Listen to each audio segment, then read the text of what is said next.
கைலாசபதியியல் கருத்தரங்கத்திற்கு இந்த கருத்தரங்கத்தில் இணைந்திருக்கக்கூடிய அனைத்து பெருமக்களுக்கும் என்னுடைய பணிவான முதற்கண் வணக்கங்களை தெரிவிப்பதிலே நான் மகிழ்ச்சி அடைகிறேன். இங்கே என்னை அறிமுகப்படுத்திய பேராசிரியர் ஸ்ரீதேவி அவர்கள் நான் முதல் நாளிலே குறிப்பிட்ட கைலாசபதியிடமிருந்து கற்றுக்கொண்ட ஏகலைவனை போன்றவர்கள் நாங்கள் என்று சொன்னதை குறிப்பிட்டார். நாங்கள் ஏகலைவர்கள், ஆனால் கைலாசபதி துரோணாச்சாரியார் இல்லை.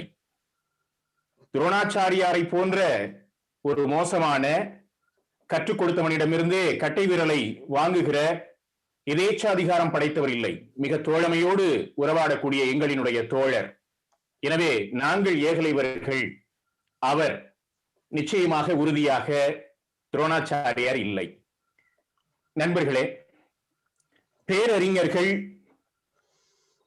பங்கு பெற்றிருக்கக்கூடிய இந்த கருத்தரங்கத்திலே சிறுவனாகிய நான் கலந்து கொண்டு பேச எனக்கு என்ன தகுதி இருக்கிறது என்று நான் எண்ணி பார்க்கிறேன்.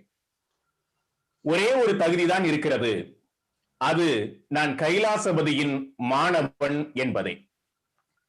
நான் கைலாசபதியின் மாணவன் என்று சொல்லுகிற போது நான் கைலாசபதியின் பள்ளியை, சிந்தனை பள்ளியை, ஸ்கூல் ஆஃப் தாட்ஸை சேர்ந்தவன்.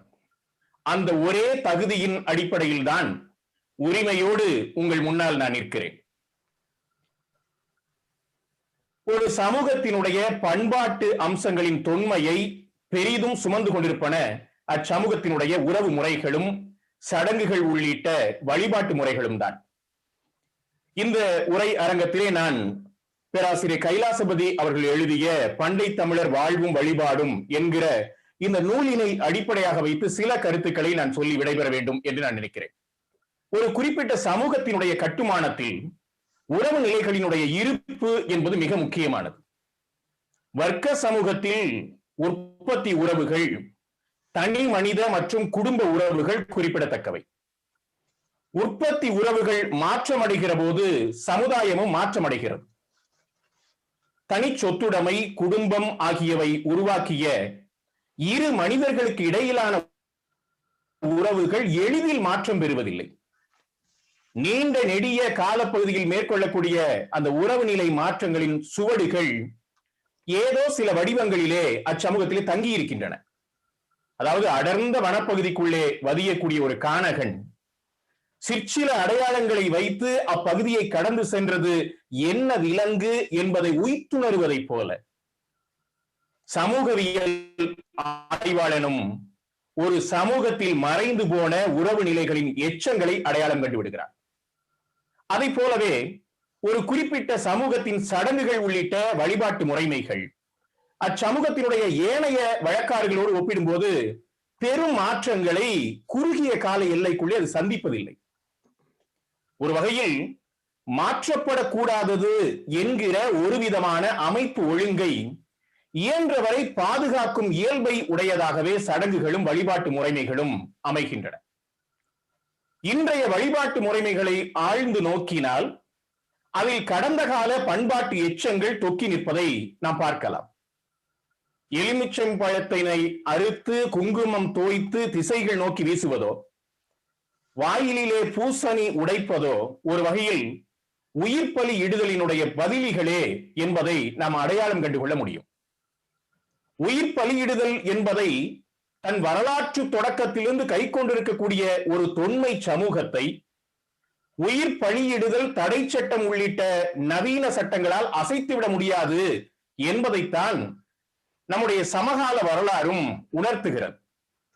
எனவே ஒரு சமூகத்தினுடைய பல்வேறு பரிமாணங்களை அதன் வேரோடும் வேரடி மண்ணோடும் உள்வாங்கிக் கொள்ள அதன் வழிபாட்டு முறைமைகளை ஆய்வது என்பது உதவிகரமானதாகும். பேராசிரியர் கைலாசபதி இந்த அடிப்படையில் தான் பண்டை தமிழரின் வழிபாட்டு முறைமைகள் குறித்த ஆய்வினை செய்திருக்கிறார். நான் சென்னை பல்கலைக்கழகத்தில் தமிழ் இலக்கிய துறையில் முதுகலை பயின்ற போது பேராசிரியர் வி அரசு அவர்கள் எங்களுக்கு ஒரு பயிற்சி கொடுத்தார். தமிழகத்தினுடைய பல்வேறு பகுதிகளில் இருந்து வந்து அங்கு பயின்ற மாணவர்கள் ஒரு விடுமுறையிலே தங்கள் பகுதியில் இருக்கக்கூடிய நாட்டார் சாமிகளை குறித்து விரிவான கள ஆய்வினை செய்து அறிக்கையினை அளிக்க வேண்டும் என்பதே அந்த பயிற்சி. குடும்ப தெய்வம், குல தெய்வம், சாதிக்கான தெய்வம், ஊர் பொது தெய்வம் என பல தெய்வங்கள் அப்போதுதான் எங்களுக்கு அறிமுகமானார்கள். தெய்வங்கள் மட்டுமல்ல, வழிபாட்டு முறைமை, சடங்குகள், சமூக உறவுகள் ஆகியவற்றை ஓரளவு உள்வாங்கிக் கொள்ள அந்த பயிற்சி எமக்கு உதவியது. அந்த கள ஆய்வு தொகுப்பு நாட்டார் சாமிகள் என்ற தலைப்பிலே நூலாகவும் வந்திருக்கிறது. காவியா பதிப்பகம் அந்த நூலினை வெளியிட்டிருக்கிறது. தற்கால தமிழகத்தில் ஆணவ படுகொலை என்ற ஒரு சொல் வழக்கிலே இருக்கிறது. ஆணவ படுகொலை என்ற ஒரு சொல், அது வெறும் சொல் மட்டுமன்று, அது ஒரு செயல்.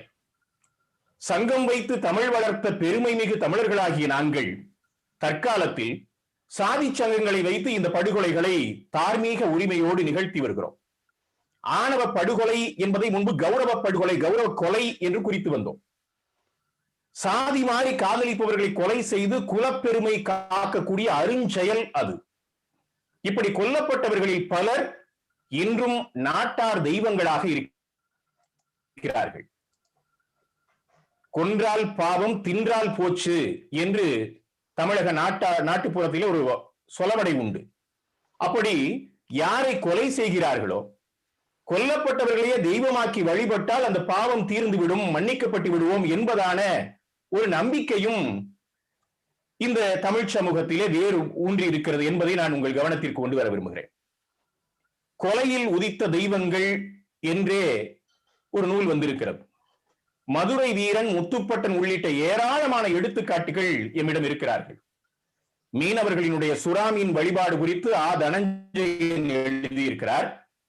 துடியான சாமிகள் என்று பேராசிரியர் ராமச்சந்திரன் எழுதியிருக்கிறார்.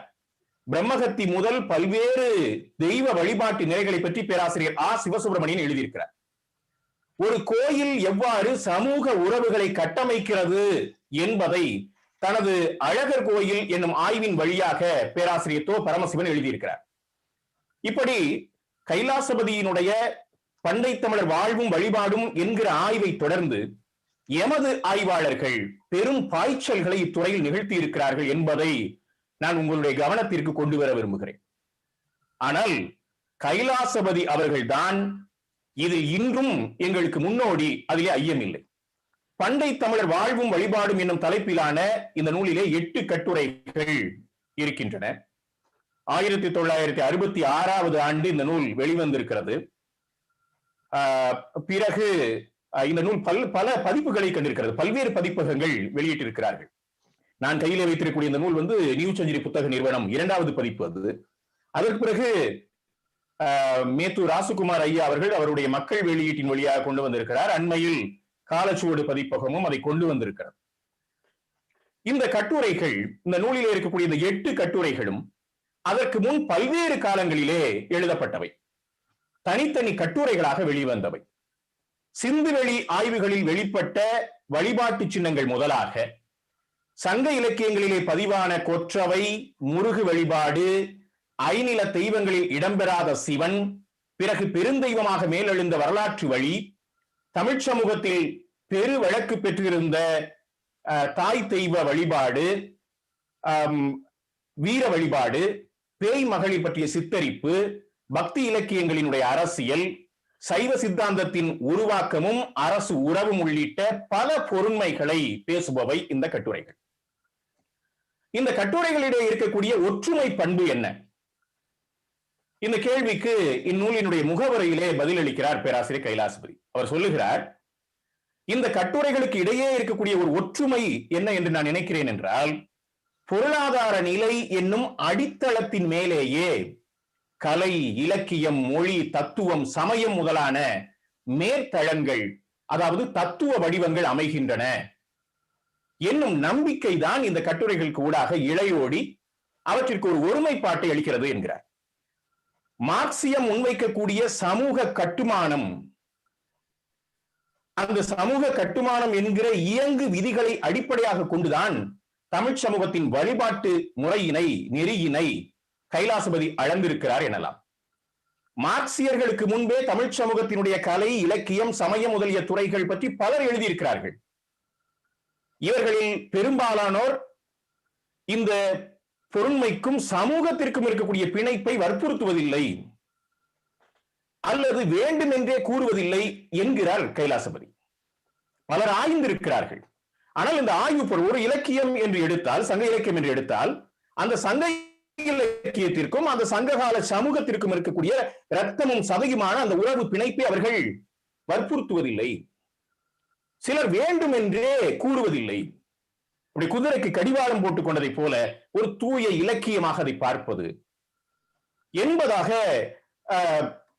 இருக்கிறது என்பதை கைலாசபதி சொல்லுகிறார். தமிழ் சமூகத்தினுடைய வழிபாட்டு முறைகளுக்கும் கடவுள் தத்துவங்களுக்கும் அச்சமூகத்தினுடைய உற்பத்தி உறவுகளுக்கும் பிணைப்பு இருப்பதை கைலாசபதியுடைய இந்த கட்டுரைகள் எடுத்துக்காட்டுகின்றன. நான் இந்த கட்டுரைகளை இந்த உரைக்காக சற்றே வரிசை மாற்றி ஒரு சில கட்டுரைகளை ஒன்றாக இணைத்து நான் இங்கே சொல்ல விரும்புகிறேன். சைவ சித்தாந்தமானது தென்னிந்தியாவிற்கே உரிய சிறப்பான தமிழர் சமயம் என்கிறார் ஜி. போப். இதை எடுத்து அந்த தெய்வம் என்றோ சித்தம் உண்டாகி என்கிற கட்டுரையை தொடங்குகிறாரு கைலாசபதி. சிந்து வெளியில் விலங்குகளினுடைய தலைவராக வீற்றிருக்கும் பசுபதிநாதர் பிற்காலத்தில் தமிழகத்தின் முதன்மை சமயத்தினுடைய தலைமை இடம்பெறும் வரலாற்று வழியை மிகவும் நுட்பமாக எடுத்து காட்டுகிறார் கைலாசபதி. சிந்து சமவெளியில பசுபதிநாதர் இங்கே பிற்காலத்தில் ஒரு சைவ சமயத்தினுடைய ஒரு தலைமையிடம் பெறக்கூடிய தெய்வமாக சிவன் வருகிறார் என்பதை எடுத்து காட்டுகிறார். சிந்து சமவெளியிலே அகழ்ந்து வெளிப்படுத்தப்பட்ட சித்திரங்கள், முத்திரைகள், களிமண் படிவங்கள் ஆகியவற்றை பற்றி கருத்து தெரிவித்த சர் ஜான் மார்ஷல் இப்படி குறிப்பிடுகிறார் என்று ஒரு மேற்கோளை எடுத்து காட்டுகிறார் கைலாசபதி. யோகிகளுக்கெல்லாம் தலையாய யோகி சிவன். அதனாலேயே அவருக்கு மகா தபஷ், மகா யோகி என்னும் பெயர்கள் அமைந்தன. சைவத்தை போலவே யோகமும் ஆரியருக்கு முற்பட்ட மக்களிடையே தோன்றியதாகும். சிவன் தலையாய யோகி மட்டுமல்லர், விலங்குகளுக்கெல்லாம் தலைவர், பசுபதி. சிவனின் இந்த பண்பினையே சிவனை சுற்றி 4 மிருகங்கள் நிற்பது என்பது காட்டுகிறது. யானை, புலி, காண்டாமிருகம், எருது சிவனை சுற்றி நிற்கின்றன. சிந்துவெளி கடவுளினுடைய தலையிலே ஒரு கொம்புகள் அமைந்திருக்கிறது. பிற்காலத்திலே சிவனினுடைய விசேட மூர்த்தம் ஒன்றை குறிக்கக்கூடிய அது திருசூலமாக மாறுகிறது. இவற்றையெல்லாம் நோக்குகிற போது பிற்காலத்திலே சிவனுக்கு அமைந்த பல அம்சங்கள் தோற்ற நிலையிலேயே சிந்துவெளி முத்திரைகளில் காணப்படுகின்றன என்கிறார் மார்ஷல். இந்த மேற்கோளை எடுத்துக்காட்டக்கூடிய கைலாசபதி சிவ வழிபாட்டுக்குரிய சின்னங்கள் சிந்துவெளி நாகரிகத்திலேயே காணப்பட்டாலும் அந்நாகரிகத்தில் முதலிடம் பெற்று விளங்கியது பெண் தெய்வ வழிபாடுதான், அதாவது அன்னை வழிபாடுதான். இதுதான் ஆய்வாளர்கள் மிகுதியாக தெரிவிக்கிறார்கள் என்கிறார். பெண் தெய்வ வழிபாடு தோன்றுவதற்கான அடிப்படை காரணம் அது வேரூன்றிய சமூகத்தில் தாய் வழிமுறை நிலவியதே காரணம். சிந்துவெளி பெண் தெய்வ வழிபாடு அதைத்தான் சுட்டி நிற்கிறது. பல சமூக வழக்காறுகள் தாய் வழி சமூகம் நிலவியதற்கான எச்சங்களை கொண்டிருக்கின்றன என்பதை நாம் அறிவோம்.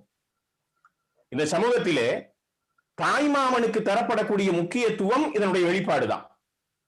இன்னைக்கும் தாய்மாமன் என்பது எவ்வளவுதான் நாகரீகம் அடைந்தாலும் அந்த எவ்வளவுதான் ஒரு பெரிய அழைப்பிதழ்களை 200-300 ரூபாய் மதிப்புடைய ஒரு பெரிய அழைப்பிதழாக படோடபத்தை காட்டுகிற வகையிலே அச்சடித்தாலும் கூட அதிலே பெண்ணுக்கு தாய்மாமன், மணமகனுக்கு தாய்மாமன் என்று குறிப்பிடக்கூடிய வழக்கம், அதை ஒட்டிய சடங்குகள் என்பது இன்றைக்கும் இருக்கிறது என்பது எதை காட்டுகிறது என்றால் தமிழ் சமூகம் ஒரு தாய்வழி சமூகமாக இருந்தது என்பதனுடைய எச்சம்தான். இப்ப சிந்துவெளி சின்னங்களை எடுத்து காட்டக்கூடிய கைலாசபதி அதன் தொடர்ச்சி கிழக்கு பஞ்சாபினுடைய ரூபர் மற்றும் சௌராஷ்டிரத்தினுடைய ரங்பூர், லொதால் ஆகிய இடங்களிலே அகழ்வாயுகளில் வெளிப்படுவதை அவர் எடுத்து காட்டுகிறார். எனினும் அவர் கைலாசபதி குறிப்பிட்டாரு, தென்னிந்தியாவிலே சிந்துவெளி நாகரிகத்தின் தொடர்ச்சியோ வளர்ச்சியோ தொடக்கமோ இதுவரை காணப்படவில்லை என்கிறார். கைலாசபதியினுடைய கூற்று சரிதான். 1966 இந்த கட்டுரைகள் நூலாகின்றன. 1982 அவர் இயற்கை எழுதுகிறார். கைலாசபதி இயற்கை எழுதுகிறார். அவரது காலத்திற்கு பிறகு வெளியிடப்பட்ட தமிழகத்தின் அகழ்வாய்வுகள் அதன் தொடர்ச்சியை சித்தரிக்கின்றன. குறிப்பாக வைகை படுகையில் மேற்கொள்ளப்பட்டு வரக்கூடிய கீழடி உள்ளிட்ட ஆய்வுகள், சிந்துவெளி விட்டதும் சங்க இலக்கியம் தொட்டதும் என்று ஆர் பாலகிருஷ்ணன் ஐஏஎஸ் எழுதி வருவதை நாம் இங்கு நினைவிலே கொள்ள வேண்டும். அவருடைய சிந்துவெளி பண்பாட்டின் திராவிட அடித்தளம் என்கிற நூல், journey of a civilisation Indus to Vaigai ஆகிய 2 நூல்களும் மிக முக்கியமானவை. சிந்துவெளி நாகரிக சமூக முறைகளில் சிந்துவெளி சமய அந்த நாகரிகத்தினுடைய சமய வெளிப்பாடுகளிலே அரச மரம் இடம்பெற்றிருக்கிறது. திராவிட நாகரிகத்தில் இடம்பெற்றுள்ள மர வழிபாட்டோடு இதை தொடர்பு படுத்துகிறார் கைலாசபதி. மர வழிபாடும் அன்னை வழிபாடும் ஆரியர் காலத்திற்கு முற்பட்டன என்ற அறிஞருடைய கருத்தை மேற்கோள் காட்டுகிறார் கைலாசபதி. அலை அலையாக இந்தியாவிற்குள்ளே வந்த நாடோடி மக்களான ஆரியரே சிந்துவெளி நாகரிகத்தினுடைய அழிவிற்கு காரணமானார்கள் என்கிற அந்த வீலரினுடைய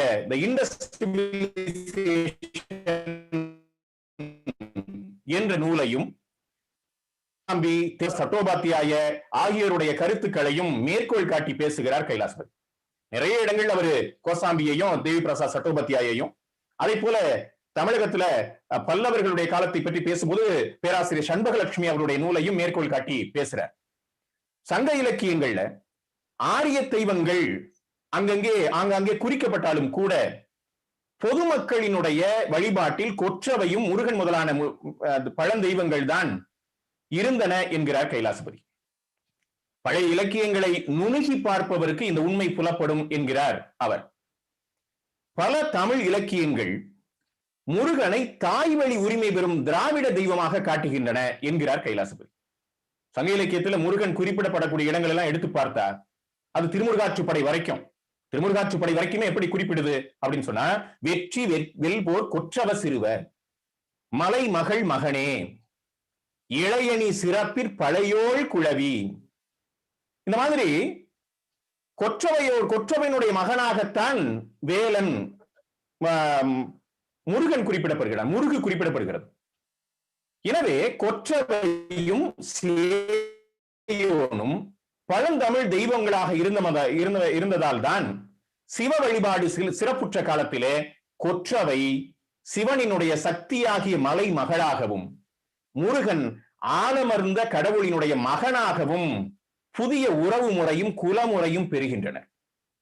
தமிழ்நாட்டிலே சிவ வழிபாடு பெரு வழக்கு பெற முருக வழிபாடு குறைவதாயிற்று என்ற பேராசிரியர் சு வித்யானந்தனுடைய கருத்தை மேற்கோள் காட்டுகிறார் கைலாசபதி. தொல்காப்பிய பொருளதிகாரம் நிலங்களுக்கான கடவுளரை குறிப்பிடுகிறது. நம்ம எல்லோருக்கும் தெரியும். புகழ்பெற்ற அந்த சூத்திரம், மாயோன் மேய காடுரை உலகமும், சேயோன் மேய மைவரை உலகமும், வேந்தன் மேய தீம்புணல் உலகமும், வருணன் மேய பெருமணல் உலகமும், முல்லை குறிஞ்சி மருதம் நெய்தல் என சொல்லிய முறையான் சொல்லவும் படுமே. இதுல நானிலங்களுக்கு தெய்வங்களை வகுக்கிற போது அதில் சிவனுக்கு இடம் இல்லை. பருவநிலை மாறுதல்களால் உருவாகக்கூடிய பாலை நிலத்திலே முதன்மை தெய்வமாக கொற்றவை கொண்டாடப்படுகிறாள். ஆனால் எந்த நிலத்திலும் சிவனுக்கு இடம் இல்லை. சங்க செய்யுட்களிலே சிவன் சில இடங்களிலே குறிக்கப்படுகிறான். கைலாசபதியினுடைய கருத்துப்படி சங்க செய்யுள்களுக்கு பிந்தையதாகிய தொல்காப்பியத்திலே சிவன் நிலக்கடவுளாக கூட ஏற்கப்படவில்லை. அவர் சங்க இலக்கியத்திற்கு பின்னால் தான் தொல்காப்பியம் என்று குறிப்பிடுகிறார். கிபி 5ஆம் நூற்றாண்டு என்கிற கருத்தை அவர் முன்வைக்கிறார். அப்போ கிபி 5ஆம் நூற்றாண்டு வரைக்குமே சிவன் முதன்மையான கடவுளாக இல்லை அப்படிங்கிறத, ஒரு நிலக்கடவுளாக இல்லை அப்படிங்கிறத அவர் சொல்றார்.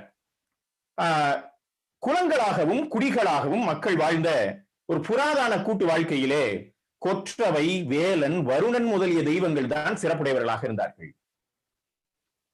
பூசாரிகள், குருமார்கள் எவரும் இன்றி மக்கள் பலியிடக்கூடிய சடங்குகள், வெறியாடல் முதலான சடங்குகள் இதையெல்லாம் கூட்டாக தாங்களே நிறைவேற்றக்கூடியவர்களாக இருந்தார்கள். பிறகுதான் ஆரியர்களுக்கு உவப்பளிக்கக்கூடிய இந்திரன், பிரஜாபதி போன்ற தனி தெய்வங்கள் உருவாக்கின என்கிறார் அவர். அந்த நிலையில்தான் சிவன், விஷ்ணு முதலிய தெய்வங்கள் சிறப்புற தொடங்கின என்பது கைலாசபதியோட கருத்தாக இருக்கிறது. கோயில் வழிபாடும் புறச்சமயங்களினுடைய தாக்குதல் காரணமாக ஏற்பட்ட பக்தி மார்க்கமும் சமுதாயத்திலே தோன்றிய வர்க்க முரண்பாடுகளும் தனித்தெய்வங்கள் தோன்றுவதற்கு அனுசரணையாக இருந்தன என்கிறார் கைலாசபதி. சிவ விஷ்ணு வழிபாடு தனக்கு முன்னிருந்த பல சமய வழிபாடுகளையும் நம்பிக்கைகளையும் தெய்வங்களையும் தம்மோடு தொடர்புபடுத்தி இணைத்து ஈடு இணையற்ற தனிப்பெரும் தெய்வங்களாக பரிணமித்தன என்கிறார் அவர். சிவன் வருகிற போது எப்படி கொற்றவையை இணைத்துக் கொள்கிறதோ, முருகை இணைத்துக் கொள்கிறதோ, அப்படி இந்த தெய்வங்களை இணைத்துக் கொள்கிறது இந்த சைவ வைணவங்கள். சிவ வழிபாடும் விஷ்ணு வழிபாடும்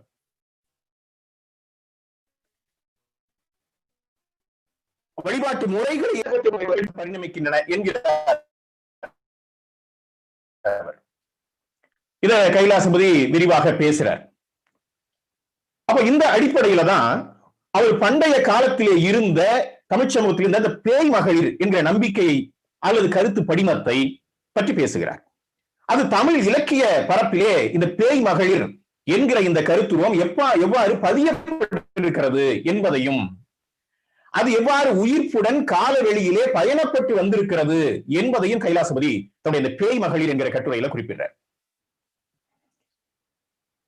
பாஞ்சாலி சபதத்துல பாரதியார் திரௌபதியினுடைய கூற்றாக சொல்லுகிற வரி நமக்கு எல்லோருக்கும் தெரியும். பேய் அரசு செய்தால் பிணம் தின்னும் சாத்திரங்கள் என்கிற அந்த அடியில தொடங்கி காரைக்கால் அம்மையாருடைய மூத்த திருப்பதிகத்துல பதிவு பெறக்கூடிய அந்த பேயுடனான சிவனினுடைய ஆடலை குறிப்பிட்டு சுடலை மாடன் வில்லுப்பாட்டிலே வரக்கூடிய சுடலை கண்ணுவினுடைய பேய் தோற்றம் வரைக்கும் எடுத்துக்காட்டுறார் கைலாசபதி.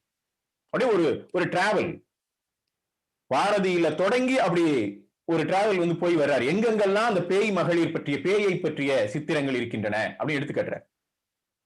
கழுகு மலைக்கு பக்கத்துல பேச்சியம்மன் மலை என்ற ஒரு மலை இருக்கிறது. அங்க குழந்தை ஒன்றை வாயிலே கடித்தபடி வடிவத்திலே இருக்கிற பேச்சியம்மனை எடுத்து காட்டுறார், சுட்டி காட்டுறார். அப்போ நீங்க நம்முடைய சமகாலத்தில் இருக்கக்கூடிய பல்வேறு விஷயங்களையும் சொல்லி இதெல்லாம் எடுத்து காட்டி பிறகு நம்மை சங்க இலக்கியத்திற்கு அழைத்து போகிறார் கைலாசபதி. சங்கத்திலிருந்து தொடங்கி தற்கால பரப்புக்கு வருவது என்பது ஒரு முறை, ஒரு அணுகுமுறை. தற்காலத்திலே தொடங்கி இதனுடைய வேர் சங்க சமூகத்திலே இருக்கிறது என்று காட்டுவது மற்றொரு அணுகுமுறை. கைலாசபதி தேவையான இடங்களிலே இந்த இரண்டையுமே பயன்படுத்தி இருக்கிறார் என்பதை நம்ம பார்க்கலாம். அப்போ இந்த பேய் மகளிரை பற்றி பல்வேறு செய்திகளை சங்க செய்திகள் இருக்கிறதெல்லாம் அவர் மிக விரிவாக எடுத்து காட்டுகிறார்.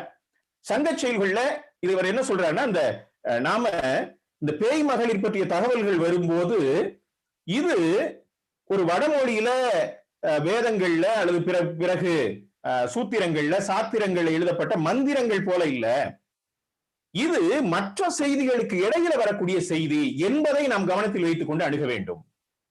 இந்த வழிபாட்டு முறைமையை பதிவு செய்வது இல்லை இதனுடைய நோக்கம். நீங்க வடமொழி நூல்கள்ல முழுக்க அவங்களுடைய நோக்கமே அந்த கடவுளர்களை பற்றி பேசுவதுதான். ஆனா தமிழ் சமூகத்துல குறிப்பாக பண்டைய சான்றோர்கள் செய்யுட்கள் என்று சொல்லப்படக்கூடிய சங்க செய்யுள்கள்ல நோக்கம் கடவுளர்களை பற்றி பேசுவதல்ல, அல்லது இந்த பேய் மகளிரை பற்றி பேசுவதல்ல, மாறாக அது மக்களினுடைய வாழ்க்கையை பேசுவது, அதுல இதுவும் பதிவாகிறது என்பதை நம்ம கவனத்தில் வைத்துக் கொள்ள வேண்டும் என்கிறார்.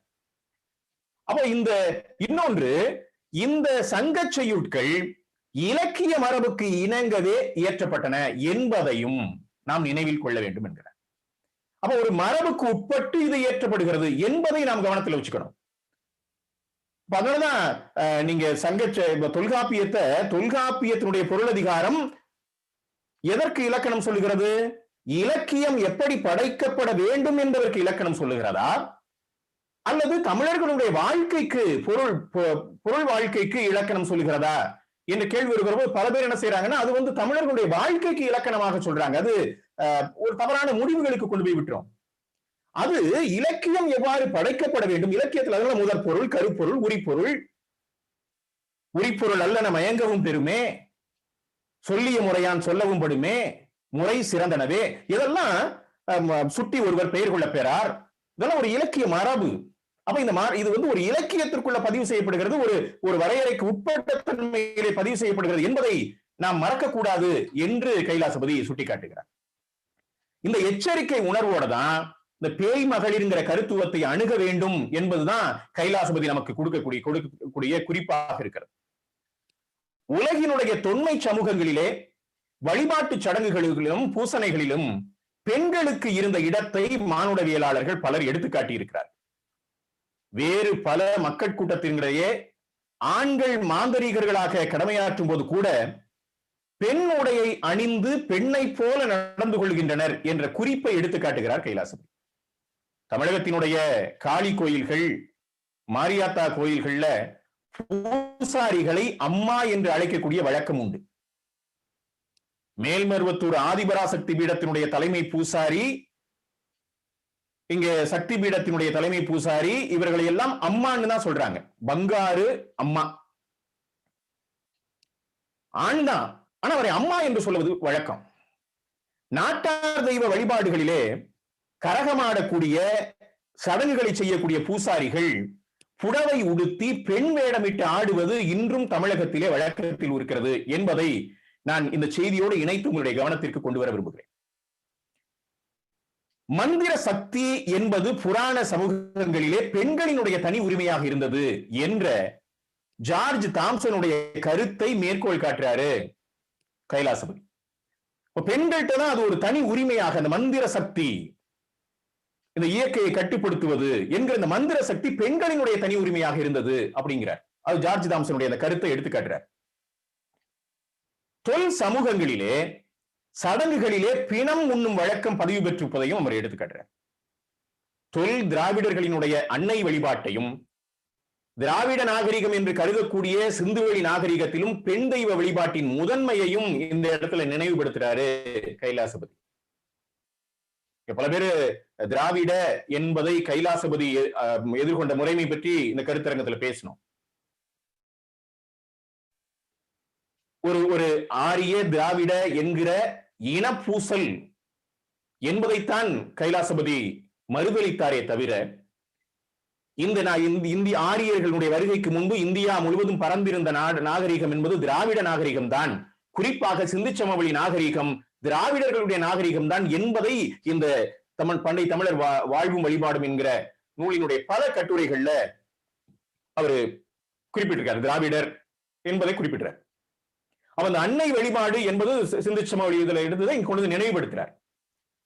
சங்ககால சமூகத்தை தாய்வழி சமூகத்தினுடைய ஒரு வழிபாட்டு முறைமை அல்லது கருத்துருவம் வழக்கத்திலே இருந்த புராதன சமூகமாக கொள்ள முடியுமா? தாய்வழி சமூகத்தினுடைய அந்த வழிபாட்டு முறை அப்படியே சங்க இலக்கியத்தில் இருந்தது நம்ம சொல்ல முடியுமா அப்படிங்கிற கேள்வியை எழுப்பி பதில் சொல்றாரு கைலாசபதி. இல்லைங்கிறார். தாய்வழி சமூகம் சங்க காலத்தில் மாறத் தொடங்கிவிட்டது என்கிறார். குலங்களும் குடிகளும் மறைந்து அரசுகள் தோன்றியிருந்த அந்த காலகட்டத்தில் காணப்பட்ட மந்திர சடங்குகளில் அவை இடம்பெற்றன என்ற தரவுகளை அவர் நிறுவுகிறார். சங்க செய்யுள் செய்திகள் அக்காலகட்டத்து செய்திகள் மட்டுமல்ல, சிந்துவெளியில் வேர் கொண்டிருந்த தொல் தமிழ் சமூகத்தினுடைய கூட்டு நினைவினுடைய வெளிப்பாடுங்கிறத ஆர் பாலகிருஷ்ணன் பல இடங்கள்ல இப்ப பேசிட்டு இருக்கிறார். அவர் சொல்றது நம்ம இதோட இணைத்து பார்க்கலாம். கைலாசபதி சொல்றார், சங்க பணுவலுடைய அந்த பதிவுகள் தொல் நினைவு படிமங்கள் எல்லாமே சங்ககால சமூகத்தை சார்ந்தது மட்டுமல்ல, அது அந்த சமூகத்தினுடைய அந்த நினைவு படிமங்களை பதிவு செய்கிறார்கள் அப்படிங்கிறதையும் அவர் சொல்றார். இப்ப கைலாசபதி தன்னுடைய அந்த பேய் மகளிர் அப்படிங்கிற அந்த கட்டுரையினுடைய இறுதியில் இப்படி குறிப்பிடுறாரு, பழைய செய்திகள் சிலவற்றை இன நினைவுகளாகவோ அல்லது எஞ்சியிருந்த வழிபாட்டு முறையாகவோ எமக்கு காட்டுகின்றன. பேய் மகளிர் உண்மையான மகளிரே, ஆனால் பெண் தெய்வ வழிபாட்டிற்காக பிணந்தின்னிகளாகவும் இருந்தனர் என்கிறார் கைலாசபதி. பெரியவர்களே, பரணி இலக்கியம் குறித்த கைலாசபதியினுடைய பொய்மையும் மெய்மையும் என்னும் கட்டுரையும் மிகவும் ஆழமான கட்டுரை. கூட்டு உழைப்பிலே இருந்து தனித்த உழைப்பிற்கு மாறிய மனித குலத்தினுடைய வளர்ச்சி போக்கிலே பழைய கூட்டு வாழ்க்கையினுடைய நினைவுகள் நிகழ்ச்சிகள் அவனை விட்டு பிரியாமல் சடங்குகளாக மாறின என்பதுதான் உலக பொது விதி. பரணி இலக்கியத்திலே காளி வகிக்கக்கூடிய மிக முக்கியமான இடம் பண்டை தமிழ் மறவர்கள் வழிபட்ட கொற்றவையை நினைவுபடுத்துகிறது அப்படிங்கிறார் கைலாசபதி. கொற்றவை என்கிற பழைய திராவிட தெய்வமே காளி, பராசக்தி, ஜெகதாம்பாள், பார்வதி என்றெல்லாம் ஆரிய கடவுளர்களுடன் பிற்காலத்திலே கலந்து கொண்டாள் என்கிறார் அவர். நாடும் நாயன்மார்களும் என்கிற கட்டுரையும் பேரரசும் பெருந்தத்துவமும் என்னும் கட்டுரையும் ஒரு நூலினுடைய கனதியை தாங்கிய இரு கட்டுரைகள் இந்த நூல்ல இருக்கு. சிவநேய செல்வர்களாகிய நாயன்மார்களும் திருமால் அடியார்களாகிய ஆழ்வார்களும் உருகி உருகி பாடிய தெய்வ மனம் கமழக்கூடிய பாடல்களிலே கடுமையும் வன் சொற்களும் கலந்திருக்கின்றன. எது பற்றி என்றால் அது பௌத்த சமணர்களை சாடுதல் பொருட்டாக. சங்க காலத்திலே வைதீக சமயத்தவரும் பௌத்தரும் சமணரும் எந்த விதமான குரோத உணர்வும் இன்றி இருந்ததாகத்தான் பதிவுகள் இருக்கு. வைதிக இதை பற்றி இருக்கு, பௌத்தரை பற்றி இருக்கு, சமணரை பற்றி இருக்கு. எதுவும் குரோதங்கள் இருந்ததாக பதிவுகள் இல்லை. ஆனால் பக்தி சுவை நனி சொட்ட சொட்ட பாடிய பல்லவர் காலத்து ஆழ்வார்களும் நாயன்மார்களும் இந்த அவைதீக சமயத்தவர்களாகிய பௌத்தரையும் சமணர்களையும் குறிப்பிடும் இடமெல்லாம் வெறுப்பினுடைய கசப்பு வெளிப்படுகிறது. திருஞான சம்பந்தருடைய ஒரு பாட்டு, மத்த யானையின் ஈருரி மூடிய அத்தனே அணி ஆலவாய் பணி பொய்த்தவன் தவ வேடத்தராம் சமன் சித்தரை அழிக்க திருவுளமே என்று பாடுகிறார் பாலரா வாயனான ஞானசம்பந்தர். அவர் வாயில் இருந்து வழிவது உமையம்மையினுடைய பாலா அல்லது 8000 சமணர்களுடைய ரத்தமா என்று நமக்கு தெரியவில்லை. அவர் அந்த சமன் சித்தரை அழிக்க திருவுளமே அப்படிங்கிறார். திருஞான சம்பந்தரை இந்த குற்றச்சாட்டுல இருந்து விடுவிப்பதற்காக தனது சம்பந்தரும் சமணரும் அப்படிங்கிற நூல்ல படாத பாடுபடுறாரு அறிஞர் தேப்போ மீனாட்சி சுந்தரனார். சம்பந்தரினுடைய வழக்கறிஞராகி வாதாடுறார் அவர். எத்தனை பாலாபிஷேகங்கள், பன்னீராபிஷேகங்கள், அன்னாபிஷேகங்கள், கனகாபிஷேகங்கள் செய்தாலும் அவைதீக மதத்தினருடைய இரத்த கரையை துடைத்து அழிக்க முடியவில்லை என்பதைத்தான் நாம் பார்க்கிறோம். அதை விவாதிப்பதற்கான களமும் இதுவென்று. பக்தி இயக்கத்தாருடைய இந்த அதீத வெறுப்புக்கு என்ன காரணம்? திருஞான சம்பந்தருடைய காலம் பற்றி எழுதிய பி சுந்தரம்பிள்ளை எழுதிய தி ஏஜ் ஆஃப் திருஞான சம்பந்தா என்ற கட்டுரையிலிருந்து மேற்கோள் காட்டுறாரு கைலாசபதி. அரசியல் கட்சிகள் போல சமயங்களும் அரசியல் வலிமை பெறும் வரையில் மக்களுக்கு நல்லனவாக தோன்றும். அவை வலிமை பெற்றதும் அவை தம்முடைய நலம் குலைந்து சீரழிவது என்பது உலகினுடைய இயல்புதான் என்கிறார் சுந்தரம்பிள்ளை. நண்பர்களே, உங்களுடைய கவனத்திற்கு கொண்டு வர விரும்புகிறேன். முத்தம் சரணம் கச்சாமி, சங்கம் சரணம் கச்சாமி, தர்மம் சரணம் கச்சாமி என்ற முழக்கமுடைய பௌத்தம் அரசியல் அதிகாரம் பெற்றதும் சிங்கள பௌத்த பேரினவாதமாக விரிவாக்கம் கொண்டது என்பது நம்முடைய சமகாலத்து வரலாறு. புத்த பகவானுடைய திருவடிகளை சரணடைந்த பௌத்த பிக்குகள் தமிழர்களை அழித்தொழிக்கக்கூடிய சிங்கள படையணிக்கு ஆள் எடுக்கக்கூடிய முகாமின் முன்பு வரிசையில் நின்றார்கள் என்பதையும் நாம் அறிவோம். இதைத்தான் பி சுந்தரம்பிள்ளையும் காட்டுறார். ஆனால் வேற்று சமயங்களின் மீது ஞான சம்பந்தருக்கு இருந்த அந்த தீராத சகிப்பின்மை உண்டானதற்கு இது மட்டும் காரணமாக இருக்க முடியாதுங்கிறதையும் அவர் சொல்றார். சுந்தரம்பிள்ளை சொல்றாரு, இந்த கிடைத்திருக்கக்கூடிய தரவுகளின் அடிப்படையில் காரணம் அறியப்பட முடியவில்லைங்கிறார். அந்த அறியப்பட முடியாத அந்த விஷயத்தை எடுத்துக்கொண்டு விவாதிக்கிறார் கைலாசபதி. அப்ப ஒரு ஆய்வாளன் தனக்கு முன்னால எழுப்பப்பட்டிருக்கக்கூடிய கேள்விகள், இடைவெளிகள், மௌனங்கள் ஆகியவற்றின் மீது ஒரு புதிய வெளிச்சத்தை பாய்ச்ச வேண்டும் என்கிற அடிப்படையிலே தான் கைலாசபதி தன்னுடைய தன்காலத்து ஆய்வு பொருளை எடுக்கிறார். அப்ப இளைய ஆய்வாளர்களாகிய நாங்கள் என்ன பார்க்கிறோம் என்றால், எங்களுடைய முன்னோடிகள் எதைவற்றையெல்லாம் சாதித்திருக்கிறார்கள், இவற்றையெல்லாம் ஐயத்தோடு சொல்லி இருக்கிறார்கள், எங்கே இடைவெளிகள் இருக்கின்றன, எங்கே மௌனங்கள் இருக்கின்றன என்பதை எடுத்து வேலை செய்ய வேண்டும் என்பதுதான் கைலாசபதி என்னை போன்ற ஆய்வாளர்களுக்கு ஒரு சிறுபிள்ளையாக ஆய்வுத்துறையிலே அடியெடுத்து வைக்கக்கூடிய எங்களுக்கெல்லாம் ஒரு வழிகாட்டியாக அமைகிறார் என்பதையும் நான் இங்க சொல்லிக்கிற விரும்புறேன். பௌத்த சிந்தனை நான் இன்னும் ஒரு 5 நிமிடத்துல முடிச்சிடுறேன்.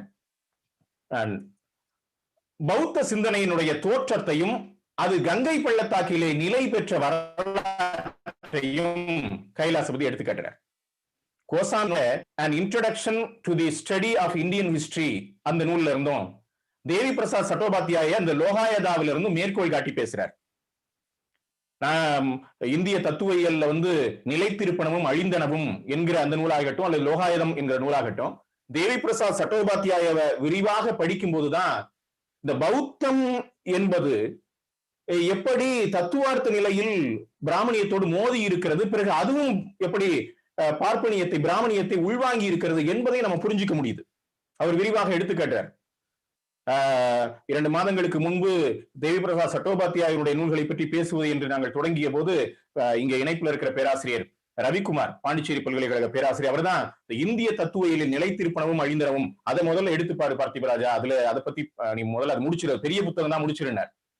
அதை விரிவாக படிக்கிற போதுதான் அது இன்னைக்கு அந்த அவங்க இருந்த அந்த நாலந்தா பல்கலைக்கழகம் போன்றவை எல்லாம் எவ்வாறு உழைக்கும் வர்க்கத்துடைய உழைப்பை உறிஞ்சி கொண்டு ஒரு தத்துவார்த்த விவாதங்களில் ஈடுபட்டார்கள் என்பதையெல்லாம் தேவி பிரசாத் சட்டோபாத்தியாய எடுத்துக்காட்டுறார். அப்ப இந்த மேற்கோளை எடுத்துக்காட்டி பேசுறாரு கைலாசபதிங்கிறத நம்ம பார்க்கலாம். இப்ப பழைய குலங்கள் அல்லது குழுக்கள் அழிக்கப்பட்டு புதிய அரசுகள் உருவான காலத்திலே மக்கள் பெரும் துன்பங்களை அனுபவித்தார்கள் அந்த வடக்கு பகுதியில. இந்த துன்பங்களுக்கு புறச்சூழலை விடுத்து துன்பங்களை அரூபமாக்கி அதனை உலக பொதுவான கோட்பாடாக்கி விளக்கம் தந்தார் பகவான் புத்தர் அப்படிங்கிறதா கைலாசபதி தரக்கூடிய விளக்கம்.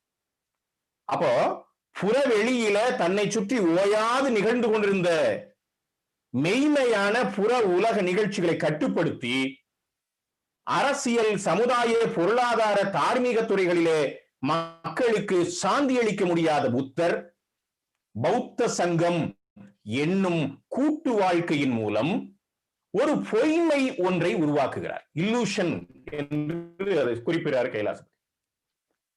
இதுல ஈடுபட்டுத்தான் ஆயிரமான மக்கள் பௌத்த சங்கத்திலே சேருகிறார்கள். இனக்குழு வாழ்க்கையில ஈடுபட்டிருந்த குலங்கள் அழிக்கப்பட்டு அல்லது வீழ்த்தப்பட்டு இணைக்கப்பட்டு அரசுகள் உருவான காலப்பகுதியாக சங்க காலம் இருக்கு. கிட்டத்தட்ட கங்கையாற்று சமவெளியினுடைய சமகாலத்தில் சம நிகழ்வுகள் இங்கும் அரங்கேறுகின்றன அப்படிங்கிறத கைலாசபதி சுட்டிக்காட்டுறார். குலங்கள் குடிகள் நிறைந்த புராதன நிலையிலிருந்து அரசு தோன்றக்கூடிய நிலைக்கு ஒரு சமுதாயம் மாறுவதை ஏங்கல்ஸ் தனது குடும்பம், அரசு, தனிச்சொத்து ஆகியவற்றின் தோற்றம் நூல்ல விவரிக்கிறார். அப்ப அரசு தோன்றும் போது கூட என்ன தோன்றும்? பேராசை, மிருகத்தனம், புலனுணர்ச்சி, இன்ப வேட்கை, பேரவா, சுயநல பித்து ஆகியவை இதெல்லாம் அரசினுடைய தோற்றத்தோடு இணைந்து பிறக்கின்றன என்றுதான் அவர் காட்டுகிறார். இப்படிப்பட்ட பண்புகள் தாண்டவமாடக்கூடிய ஒரு கால பகுதியிலேயே சமண பௌத்தர்கள் ஒழுக்கம், அறம் முதலிய நற்பண்புகளை பிரச்சாரம் செய்தார்கள். தனி உடைமையினுடைய பேரிலே அரசுகள் நிலைநிறுத்தப்பட்டன. சமூகத்திலே வேலை பிரிவினைகள் ஏற்பட்டன. கைத்தொழிலும் உழவு தொழிலும் பிரிகிறது. உழவு தொழில் தான் அடிப்படையான தொழிலாக இருந்து அதுல இருந்து அந்த விவசாயத்துக்கு உதவி செய்வதாக தொழில் இருக்கு, தொழில்துறை இருக்கு. இப்ப என்ன செய்யுது? அது இணைந்து அக்கம் பக்கமாக நடந்த அந்த துறை இப்போது 2 பக்கமாக பிரியுது. விவசாயம், கைத்தொழிலும் உழவு தொழிலும் பிரியுது. உழவை சார்ந்திருந்த தொழில் உழவையும் தாக்கியது. பிற நாடுகளோடு வாணிகம் செய்து தமிழ்நாட்டினுடைய செல்வம் செழிக்கிறது. அவர் நகரம் நகர்ப்புறத்திலிருந்து வேறுபடுது. பெருகி வந்த உற்பத்தியினுடைய விளைவாக உற்பத்தியிலே பங்கெடுத்துக் கொள்ளாத ஒரு வர்க்கம் தோன்றுகிறது. அதாவது உற்பத்தியிலே பங்கெடுத்துக் கொள்ளாமல் உற்பத்தி செய்த பொருட்களை பரிவர்த்தனை செய்வதிலே மட்டும் ஈடுபடக்கூடிய வர்க்கத்தை சிருஷ்டித்தது இந்த காலப்பகுதி. அந்த வர்க்கம் தான் வியாபாரிகள் வர்க்கம் எனப்படக்கூடிய வணிக வர்க்கம். வணிக வர்க்கம் சமுதாயத்திலே முதன்மை பெற்ற காலகட்டத்தில் தோன்றியதுதான் திருக்குறளும் சிலப்பதிகாரமும். வணிக வர்க்கத்தினுடைய முதல் தோற்றத்தை பட்டினப்பாலை, மதுரை காஞ்சி ஆகிய சங்க இலக்கியங்களை நம்ம பார்க்கலாம்ங்கிறார் கைலாசபதி. அவற்றின் தோற்றத்தோடு இணைந்த, அதாவது அரசு என்பது தோன்றுகிறது இல்லையா, அதோடு இணைந்த அந்த சமணமும் பௌத்தமும் சொத்துரிமை, சமுதாய ஒழுங்கு, சாதி பாகுபாடு ஆகியவற்றை வெவ்வேறு வகைகளிலே ஏற்றன.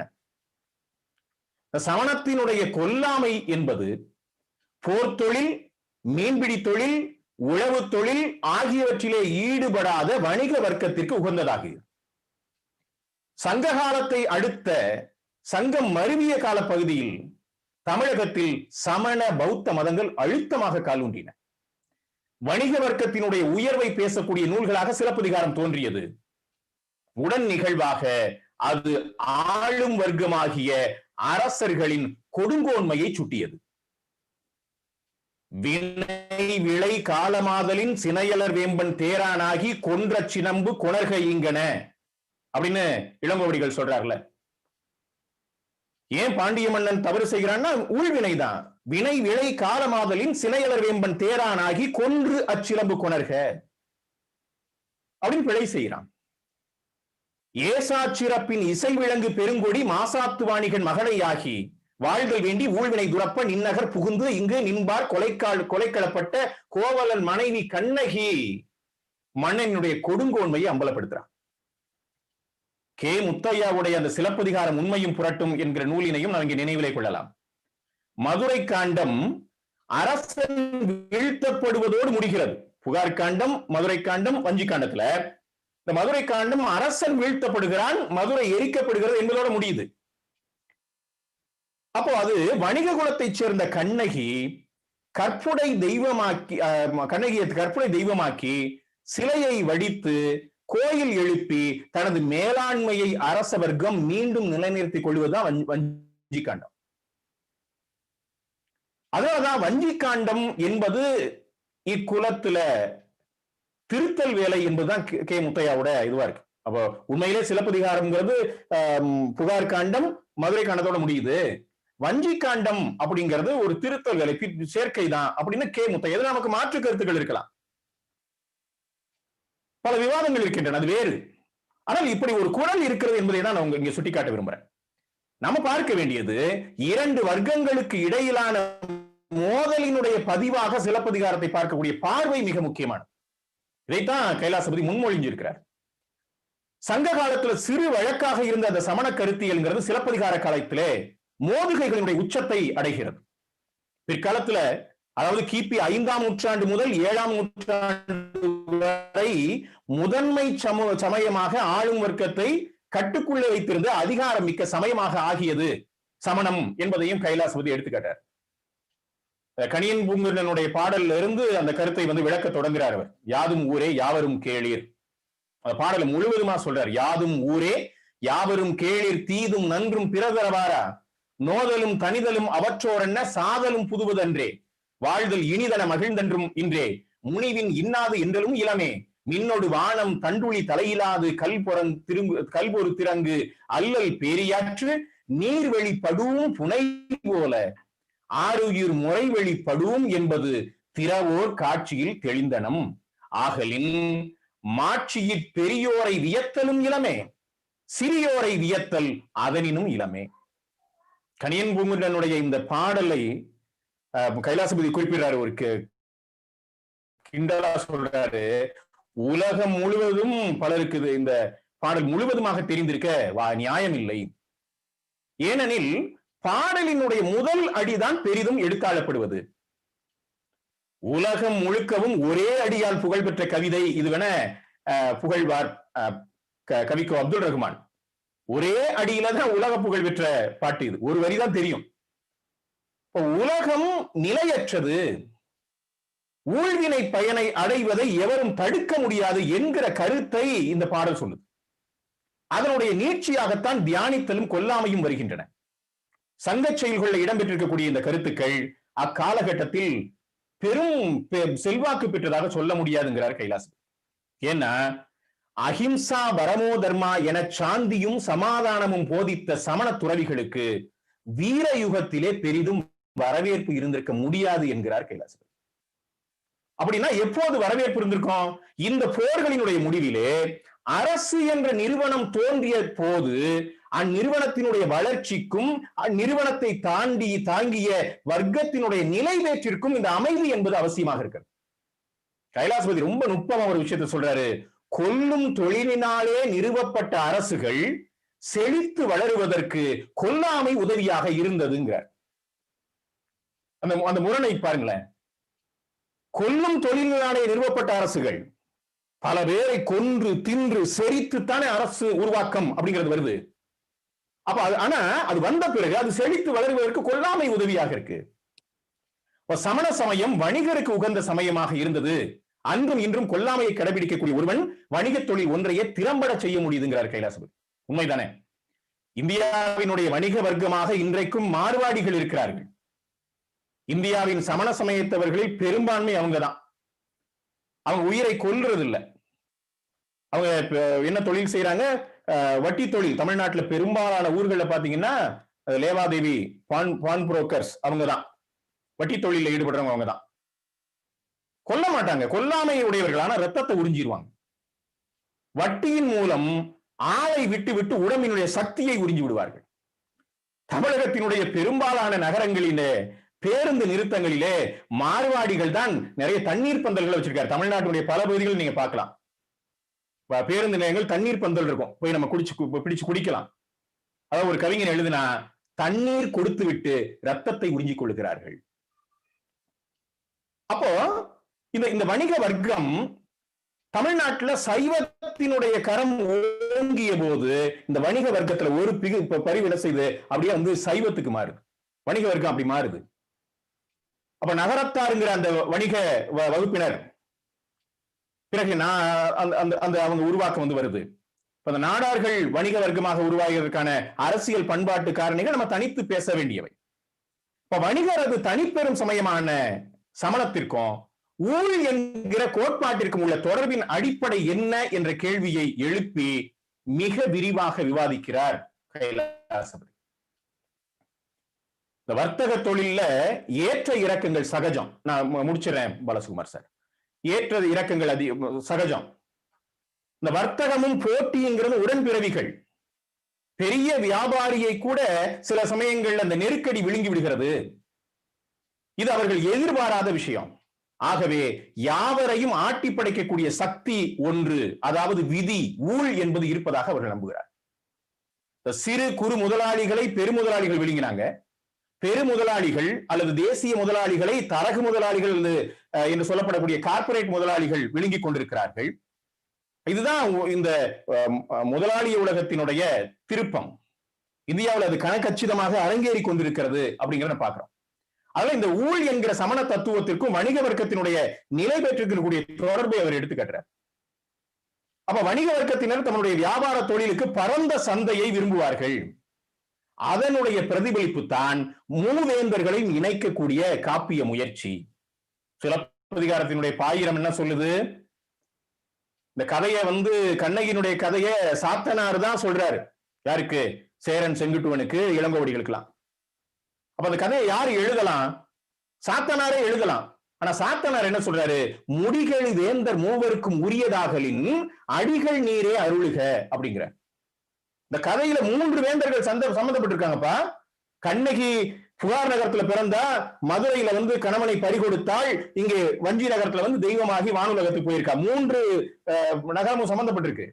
முடிகள் வேந்தர் மூவருக்கும் உரியது ஆதலின் அடிகள் நீரே அருள்க. நீங்க துறவி, எனவே பற்றற்ற நிலையில் விவரிக்க முடியும் என்பதாக அவர் சொல்லுவதாக அந்த பாயிரம் வருது அப்படிங்கிற பார்க்கலாம். அப்ப இந்த மூவேந்தர்களையும் இணைக்க வேண்டிய ஒரு தேவை என்பது வருகிறது. அதனுடைய உப நிகழ்வாக எப்படி அந்த பரத்தையர் ஒழுக்கம் என்பது வருகிறதுங்கிறதையும் கைலாசபதி எடுத்துக்காட்டுறார். அங்க கலை விலையாகிறது அப்படிங்கிறத எடுத்துக்காட்டுறார். அப்போ அதிலிருந்து அந்த சமணம் வீழ்த்தப்பட்டு இந்த சைவம் உயர்வு பெற்றதையும் அவர் இந்த நாடும் நாயன்மார்களும் என்கிற இதுலையும் பேரரசும் பெருந்தத்துவமும் என்கிற கட்டுரையிலையும் அவர் எடுத்துக்கிட்டார். நான் மிக விரிவாக பேச வேண்டும், நேரம் கருதி மிக வேகமாக நான் சொல்லிட்டு போறேன். அந்த சமணத்தை வீழ்த்தி இங்க அடுத்த முரண் என்ன வருதுன்னா, இந்த சைவம் சமணம் ஆதிக்கம் செலுத்துகிற போது இங்க வியாபாரம் முதன்மையாக இருக்குது, வணிகம் முதன்மையாக இருக்கிற போது என்ன செய்யுது? இங்க விவசாயம் சார்ந்த உற்பத்தி கீழே போயிடுது. முழுக்க முழுக்க ஏற்றுமதிக்கான உற்பத்தியை ஊக்குவிக்கக்கூடியவர்களாக வணிகர்கள் மாறுகிறார்கள். இங்க விவசாயம் நடக்குது, இவங்க வாங்கி விற்பவர்கள் ஆதிக்கம் செலுத்துறாங்க. அப்ப இந்த நில உடைமை ஆளர்கள் என்ன செய்யறாங்க, இந்த வணிக வர்க்கத்தை வீழ்த்த வேண்டிய அவசியத்தை உணர்கிறார்கள். எனவே பல்வேறு வர்க்க பல்வேறு சமூக அடுக்குகளை சேர்த்து கொண்டு வணிக வர்க்கத்தை எதிர்க்கிறாங்க. அப்ப அந்த அடிப்படையில தான் வணிக வர்க்கம் வீழ்த்தப்படுகிறது. சைவத்தோடு தொடர்புபடுத்தி அதை மேலெடுக்கிறார்கள். அங்க அந்த சைவம் முதன்மை பெறுகிறது. அப்ப அந்த கோயில்கள் முதன்மை பெறுகின்றன. கோயில்களே ஒரு பெரிய சமூக நிறுவனமாக இருக்கிறது. 609 பணியாளர்கள் ராஜராஜ சோழன் கட்டிய அந்த தஞ்சை பெரிய கோயில் இருந்ததாக கல்வெட்டு இருக்கு. ஏராளமான சொத்துக்கள். அப்போ ஒரு நில உடைமையாளராக, முதலாளியாக கோவில் என்கிற நிறுவனமே, அது தஞ்சை பெரிய கோயில் மட்டுமல்ல, அந்த காலத்தில் இருந்த சிதம்பரம் உள்ளிட்ட ஏராளமான கோவில்கள் ஒரு நில உடைமையாளராகவே இருந்திருக்கின்றன. இன்னைக்கும் சைவ மடங்கள் பெற்றிருக்கக்கூடிய அந்த ஆயிரக்கணக்கான ஏக்கர் நிலங்கள், அந்த அதிகாரங்கள், இதெல்லாம் கைலாசபதி அதுல எடுத்து காட்டுறார். அப்ப எவ்வாறு அந்த வர்க்கம் சமணத்தை வீழ்த்தி ஒரு கோவில் என்கிற ஒரு நிறுவனத்துல எப்படி நிக்குது அப்படிங்கிறதையும் அவர் எடுத்து காட்டுகிறார் அப்படிங்கிறத நம்ம பார்க்கிறோம். அப்போ அதுக்கு உப நிகழ்வாகத்தான் அவர்கள் தமிழ் போன்றவற்றை முன்வைக்கிறார்கள். ஏன் ஆழ்வார்கள் நாயன்மார்களும் தமிழை முதன்மைப்படுத்தினார்கள் என்றால், அங்க இவர்கள் இந்த சமண சமயத்தை சார்ந்த பல்லவர்கள் வடமொழி சார்பானவர்கள். வடமொழியிலேயே பல நூல்களை எழுதிய மத்தவிலாச பிரகத்தன முதலான பல நூல்களை எழுதிய மன்னர்கள் இருக்கிறார்கள், மகேந்திரவர்ம பல்லவன் உள்ளிட்டவர்கள். அப்போ இவர்களுக்கு தமிழ் மொழி தேவையானதாக இருக்கிறது. பல்வேறுபட்ட பரந்துபட்ட மக்களை ஒரு ஒன்றிணைக்கக்கூடிய ஒரு ஒருங்கிணைப்பை செய்கிற ஒரு பொது மொழி தேவையாக இருக்கிறது. அது தமிழை முன்னிறுத்துவதாக அமைகிறது. அதுதான் அவங்களுடைய தமிழ் சார்பு. அப்போ அங்க வடமொழிக்கு எதிராக இங்கே தமிழை முன்னிறுத்தக்கூடிய ஒரு போக்கும் சைவத்தோடு இணைந்து வருகிறது. அப்ப இத கைலாசபதி எப்படி விளக்குறாருன்னா, இந்த நம்முடைய சமகாலத்தில் நவீன காலத்திலே வெள்ளைக்கார ஏகாதிபத்தியத்திற்கு எதிரான பொருளாதார போரானது சைவ சமயம், தமிழ் மொழி, சுதேசி கல்வி என்கிற முனைகளின் ஊடாகவே தொடங்கியது என்னும் உண்மையை அறிந்து கொண்டவர்களுக்கு இந்த பல்லவர் கால நிலைமை விளங்கிக் கொள்ளுதல் கடினமான காரியம் இல்லைங்கிறார். அப்படி இப்படி பல அடிப்படைகளே அவர் விளக்கிட்டு போறாரு. அந்த பெரிய புராணத்தில் இருக்கக்கூடிய 63 நாயன்மார்கள் எந்தெந்த குலத்தவர்கள், பல்வேறு குலத்தினர், அந்தனர், முடியரசர், வேளாளர், குறுநில மன்னர்கள், வணிகர்கள், மரபறியாதவர்கள், இடையர், ஏகாலியர், குயவர் என்று பல பேர் இருக்கிறத எடுத்துக்காட்டுறார். அப்ப இதெல்லாம் அவங்களை ஒருங்கிணைப்பதற்கான முயற்சி. அப்போ இதை பல்வேறு நிலைகளிலே அவர் பேசுகிறார். அதே போல சைவ சித்தாந்தம் வளர்ந்த அது ஒரு பேரரசுக்கு எப்படி ஒரு சித்தாந்தம் தேவையாக இருக்கிறது. அங்க அரசு அமைதியா இருக்கணும். அது போர் தொழிலை பல இடங்களுக்கு போய் சோழ பேரரசு என்பது சோழ ஏகாதிபத்தியமாக மாறுகிறதுங்கிறத எடுத்துக்காட்டுறாரு. அப்போ இங்க அமைதியை நிலைநாட்டுவதற்கு, இங்கே ஒரு சீரான அமைப்பை கொண்டு போவதற்கு ஒரு பெரும் தத்துவம் தேவையாக இருக்கிறது. அதுதான் சைவ சித்தாந்தம் என்கிறார். அப்ப இந்த அடிப்படையில் அவர் பல இதையும் பேசுறாரு. அதே போல வீரர் வழிபாட்டை பற்றி பேசுறாரு. அப்படிங்கறதெல்லாம் நம்ம பார்க்கலாம். நான் இறுதியாக இங்க வந்துடுறேன். இங்க அவர் மார்க்சியம் சொல்லக்கூடிய அந்த இரண்டு வர்க்கங்களுக்கு இடையிலான இடையறாத போராட்டம் தான் மனிதகுல வரலாறு. இரு வர்க்கங்கள் ஒன்றை ஒன்று வீழ்த்துவதற்காக இடையறாது போராடி கொண்டிருக்கின்ற என்ற இயங்கியல் விதியை தமிழ் சமூகத்தினுடைய வரலாற்று போக்கியை வைத்து ஆராய்கிறார் கைலாசபதி. அது சங்க காலமாக எடுத்துக்கிட்டா குலங்கள், குடிகள், எதிர்வு அரசர்கள். அது சிலப்பதிகார காலகட்டமாக எடுத்துட்டா வணிக வர்க்கம், அரச வர்க்கம். அது பக்தி இயக்க காலகட்டமாக எடுத்துக்கிட்டா நில உடைமை வர்க்கம், வணிக வர்க்கம். அது இந்திய விடுதலை போராட்ட காலகட்டமாக எடுத்துக்கிட்டால் தேசிய முதலாளியம், பன்னாட்டு முதலாளியம் என்று ஒரு தன்மை அமைவதை அவர் எடுத்துக்காட்டுறார். அப்ப இன்றைக்கு இந்த வர்க்க போராட்டம் நம்முடைய சமூகத்தில் எவ்வாறு நிகழ்ந்து கொண்டிருக்கிறது, எவ்வாறு இந்த ஆதிக்க சக்திகள் மத பெரும்பான்மைவாதத்தை கையில் எடுத்துக்கொண்டு எந்தெந்த சக்திகள் கள்ள உறவு கொண்டிருக்கின்றன என்பதையெல்லாம் நாம் புரிந்து கொள்வதற்கு கைலாசபதியினுடைய இந்த முறையியல், இந்த நூல் மிகப்பெரிய வழிகாட்டக்கூடிய தத்துவமாக இருக்கும் என்று நான் கருதுகிறேன். அந்த அடிப்படையில் இந்த நூல் மிக முக்கியமான நூல். இது இளைய அடுத்த தலைமுறை ஆய்வாளர்களுக்கு வழிகாட்டக்கூடிய, ஒரு சமூகத்தை எவ்வாறு பார்க்க வேண்டும், ஒரு இலக்கியத்தை எவ்வாறு அணுக வேண்டும் என்பதற்கு மிகச்சிறந்த உதாரணமாக இருக்கக்கூடிய நூல் என்பதனால் நான் இதை மிக விரிவாக எடுத்து காட்டியிருக்கிறேன். இந்த வாய்ப்பினை தந்த நிகழ்வு ஏற்பாட்டாளர்களுக்கு நன்றி.